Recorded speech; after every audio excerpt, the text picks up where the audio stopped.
The original powerhouse and town supply of electric current was designed by Louis Lawless of Howth. Thomas Drury of Monastereden, County Sligo, was appointed as the first manager. The powerhouse had 2 suction gas engines run on gas produced from Welsh anthracite. It also had a 300 amp wet batteries used to steady the load and to prevent the lights from flickering. This supply was ample until the bulk of the houses decided to use current for lighting. So about 1912 or 13 it was decided to use water power, and the new cutting on the river at Lung was ideal for this purpose.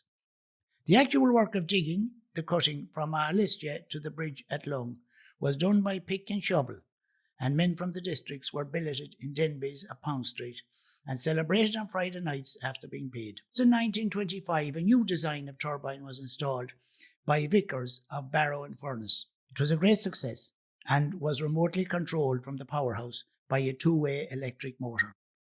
The powerhouse continued to operate successfully until 1930, when a new 300 horsepower single-cylinder diesel engine was installed to increase output.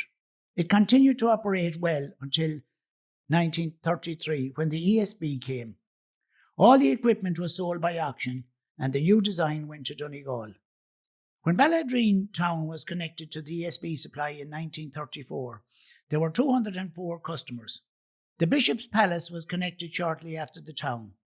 At that time, Ballaghaderreen was part of Swinford area.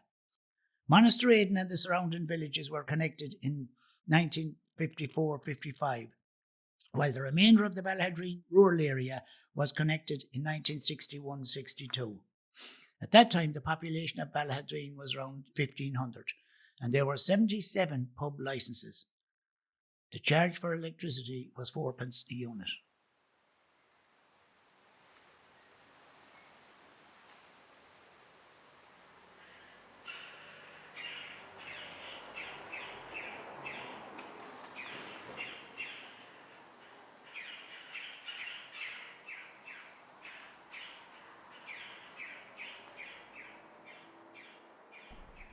My name is Anna Dowd. We're in the, well, I'll call it the museum in Ballaghaderreen. It had many uses. It was a powerhouse, it was a science hall, it was a museum, but I think it had an initial use, and that might have been maybe as a school. And it's such a fine building on the outside, like beautifully built building. And then I saw the door and I said, it's deteriorated. It hasn't been maintained, it hasn't been looked after. But I was working on it in the late 80s. I was a curator in the museum for many years. And I suppose after 30 years, I would have handled hundreds of thousands of objects. And John Kelly, who was a great friend of mine in the town, he had retired a few years before, and he was very, very active. He was probably in his 70s at that stage. He was born in 1911, if I remember right. Certainly by the late 80s, there were museums popping up all around the country. And part of my job at that time was going around looking at the setup of them, not necessarily the content, because there was a concern that a lot of museums were being set up by great and enthusiastic voluntary people. And a lot of the time, it wasn't necessarily people from the town or from the area, but people who had come to live there, whether from other parts of Ireland. John wasn't an exception to that, because he actually was brought up near Westport. And he came to live here when he got a job in, was it Flannery's, I think, who could look at the place objectively, if you like. And he pretty much did it on his own. But there were some who said, "What can I do for you?" And they'd come in and they'd help him. But he had amassed himself quite a good collection of objects. And then people tended to say, "Oh, you can have a loan of this," and the objects were coming in, but that was one part of it.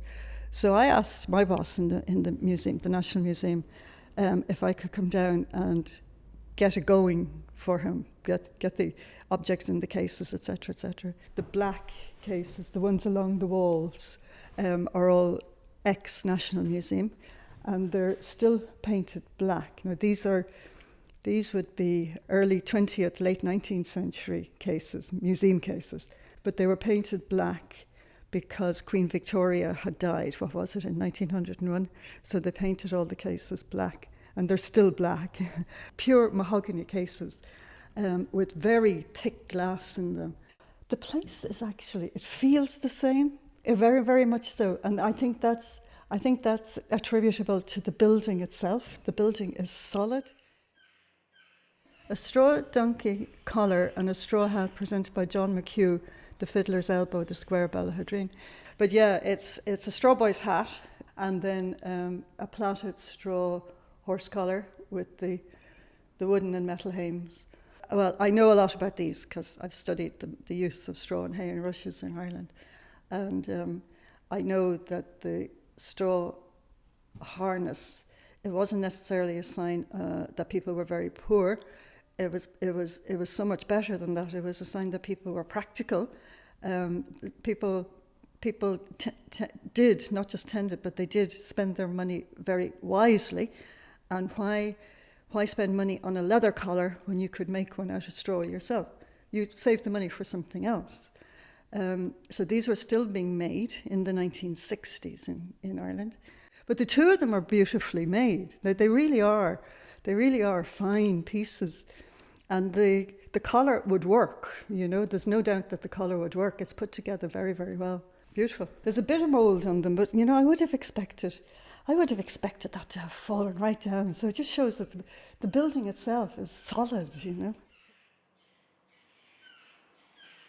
We're looking at, probably you'd call it, not quite a mock-up of a traditional house, a section of a traditional house, let's say. And if you remember, John was born in 1911, and he may have lived in a house like this, which is fantastic because he's not just looking at books and saying, oh, this goes here and that goes there. He built this as he remembered how it was in the house where he lived. So it's quite precious in that way. And he built it, the whole thing. I remember coming down to see how he was getting on one Friday, and he was up here thatching this. He was up on the top of the roof thatching it. So what we see in it is a door, and the door leads in, and pretty much straight across from the door is another door, which is very much the traditional house type in the west of Ireland. So it's a house that would have had two gables, and not like the house in the east, which kind of have hipped roofs or tea-cozy roofs, if you can get the picture. But he this is what he remembered. So you walk in one door, and you walk straight out the other door. It's kind of like called a byre house, because on the left, where the dresser is now, at one time in this type of house would have been where the cattle were, and then you would have the drain going from the front door to the back door. But he scoured the countryside looking for things, and I see here there are labels on the ground. You see these numbers are on the ground? Yes. So if you leave them there, there's a better chance of identifying what objects they fell off. And then there's paperwork in the dresser behind the doors, and let's have a look and see what it is, rather than somebody coming in with a big plastic bag and chucking it out. There's a lovely white nugget cream, and I don't remember using that for tennis shoes and that. Maybe I think it's even before my time. So even when something looks like it's not so old, it is. Everything here has a history, whether we know who gave it to the museum or not. But the objects, you need somebody who says, this is important, hold on to it, rather than a committee deciding what to hold on to and get rid of, But you feel that you're in a house when you're in here, don't you? Like he got it perfectly. He saw that. It's well worth keeping, tidying up and keeping. And the flag floor, I think that was an exceptional touch. Absolutely beautiful. And he wasn't learning from a book, as I say. This is what he remembers seeing in his lifetime. But look, he even put a chimney on the blinking thing. Look. That's an amazing piece. You'd love to take it. If the people of Ballaghaderreen don't want it, take it and put it somewhere where it'll be appreciated. But the people of Ballaghaderreen have no idea how lucky they were, and the input of the National Museum into this. It was never appreciated. No, I wouldn't have done it. The museum wouldn't have done it for appreciation. But like this, the standard of this was extraordinary at the time. It really was, for the detail, for the accuracy of what was on display, for the quality of the cases, and the soundness of the building, and the passion that John Kelly and the few he had around him had for what they were doing.